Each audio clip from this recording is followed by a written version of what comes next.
ეს ყველაფერი, რასაც თქვენ აქ ისმენთ, ეხლა რამდენად ეკლესიურია და რამდენად შეესაბამება სიმართლეს. ქრისტიანობას უსხარამეს ლაპარაკობს და ეს ყველაფერი მას ნაკლებად აინტერესებს. ფაქტობრივად ადამიანი თუ ამას იჯერებს და თავის იდენტიფიკაციას ახდენს ამგვარად, რომ მე ამ სამყაროში ჩაკირული ვარ და ბედის წერაში, ადამიანი ცხოვრობს ესე, მაგრამ ქრისტიანობა ამ ყველაფრის მიღმა, ამიტომ ქრისტიანობას ეს არ აინტერესებს. არ აინტერესებს, მართალია და არ აინტერესებს თუ ეს ყველაფერი ცრუა. ბოროტება არის უკეთური ნება, ცოცხალი არსების, ბოროტება ღმერთს ხوار შეუქმნია. ანუ არსებობენ ძალები, ცოცხალი ძალები, ანგელოზები, რომლებიც იწოდებიან ეშმაკება.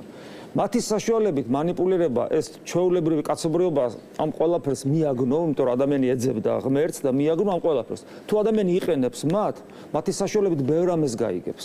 მათი საშუალებით ოღონ არა მომავალს, მაგრამ გარკვეული თვალსაზრისით მომავლის გამოცნობა შეუძლია, იმიტომ რომ თქვათ იგივე გადაწყვეტილია, თქვა რომელიმე ადამიანის მკვლელობა სიტყვას, ხო? თუ ეს თუ გადაწყვეტილია, ბოროტმა ზალამეს იცის და მან თავის ადეპტს, არა, თუ გადაწყვეტილია, აი თქვა მოვილაპარაკეთ, რომ რომელ სამყაროში აქ მიწიერში, ჩვენ მოვილაპარაკეთ, რომ ეს ადამიანი მოვკლათ. ეს ჩვენში ეს ინფორმაცია არსებობს, მაგრამ გასული არ არის საზოგადოებაში.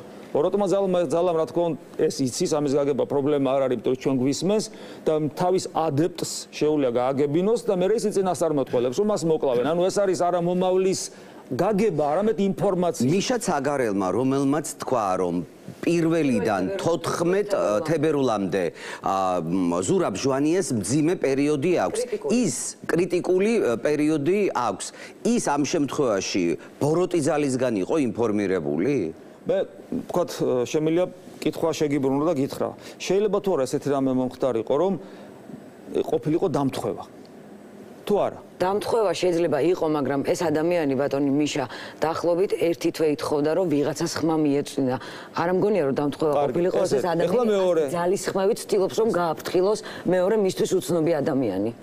კი, ჩვენ მიღმიერ სამყაროს ლოგიკურად ვერ განსაზღვრავთ. ჩვენ არ აქვს ინსტრუმენტი, რომელთაც მიღმიერ სამყაროს გავზომავთ. ჩვენ ვიყებთ რაღაც მოვლენას, ვაანალიზებთ ჩვენი ლოგიკით, ჩვენი ლოგიკა ყოველთვის იქისი არ მუშაობს, როგორც საჭიროა და მე იწყება უკვე აზრებით თამაში და მივადგებით ერთ საოცარ ფენომენს, რომელსაც ქვია რწმენა.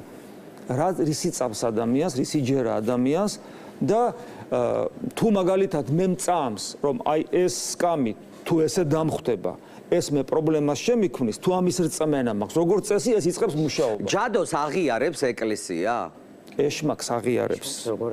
ეშმაკის ძალასაც აღიარებს იმ გაგებით, რომ ის არსებობს. მამაო თეოდორემ, თუ შეიძლება კომენტარი გაგვიკეთოთ ამ ყველაფერზე. ჩვენ ძალიან ვტვირთავთ საკუთარ ფსიქიკას, უამრავი მიწიერი საკითხები და თემებით. და ვტვირთვათ ისე, რომ ვარდებით დიდ ცოდვაში. ჩვენ მიზანს ვცდებით და მიზანთან მისვლა რთული არ არის, იმიტომ რომ ღმერთი თავად მოვიდა, დამენახა. თან ჩემ გულთან როგორ დგას, იცი, ეს წმინდა წერილში არის ეს საოცარი სიტყვები, რომ ყოველი ადამიანის გულთან ვდგავარ და ვრეკ ეგების ვიღაცა მისმინოს. თითოეული ჩვენთაგანის გულთან მაცხოვარია. ჩვენსა და ღმერთს შორის არანაირი ბუფერული ზონა არ არის გარდა ერთისა. ჩემი ან უკეთური, ან შემცდარი ნებისა. აქაც როგორ იგრძნობოდა, ხო? ყველას თავის სიმართლე აქვს. შეიძლება ვიღაცამ თქვას, რომ ამაო, ხა შენი სიმართლე გაქვს. გესმით?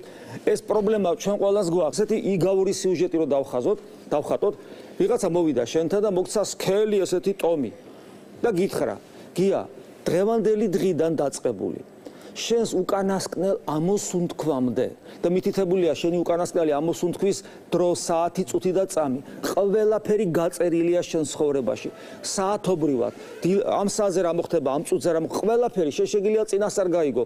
ანუ შენი სიხვალე რა იქნება, ზეგ რა იქნება, მაზეგ რა იქნება. იცი რა დაგემართება? შენში მოკვდება იმედი. იმიტომ იმედი საჭირო აღარ იქნება. იმიტომ რომ შენ ყველაფერი იცი.